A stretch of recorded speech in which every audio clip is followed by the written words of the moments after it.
तर मंडळी मी आणलेलं आहे अगारोचं एग बॉयलर मॉडल ग्रँड, ज्याच्यामध्ये मी 8 अंडी एकाच टाइमला बॉईल करू शकते। यामध्ये आपल्याला 4 गोष्टी पाहायला मिळतात, अंडी, मोमोज आणि काही व्हेजिटेबल्स बॉईल करू शकतो। आणि ही ट्रान्सपरंट लीड आहे। हे मेजरमेंट कप आहे ज्यामध्ये आपल्याला एग प्रेसिंग साठी पिन मिळते, ज्यामुळे आपली अंडी प्रॉपर पद्धतीने शिजतात।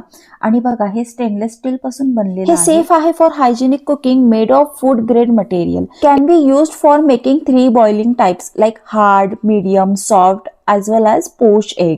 आणि ट्रान्सपरंट लीड आहे ना, ज्यामुळे आपण इझिली पाहू शकतोय आपले अंडी कुक होताना। यामध्ये quick one touch operation button आहे with the blue light indicator. हे ब्लू लाईट ऑटोमॅटिकली ऑफ होऊन जाईल ज्यावेळेस एग बॉयलर मधलं पाणी कमी होईल। जर तुम्ही फॅमिली पासून दूर राहत असाल किंवा कॉलेज स्टुडंट असाल किंवा तुम्ही न्यू मॉम असाल तर तुमच्यासाठी हे एग बॉयलर परफेक्ट आहे। क्लिनिंग करणं सुद्धा इतकं इझी आहे, काही झंझट नाहीये। फक्त हे खालचं भांडं जे आहे ते वाईप ऑफ करून घ्यायचं आणि बाकीचं तुम्ही घासवू शकता सॉफ्ट स्क्रबरने। फुल व्हिडिओ दिलेला आहे खाली, तुम्ही जाऊन चेकआउट करू शकता। Okay bye.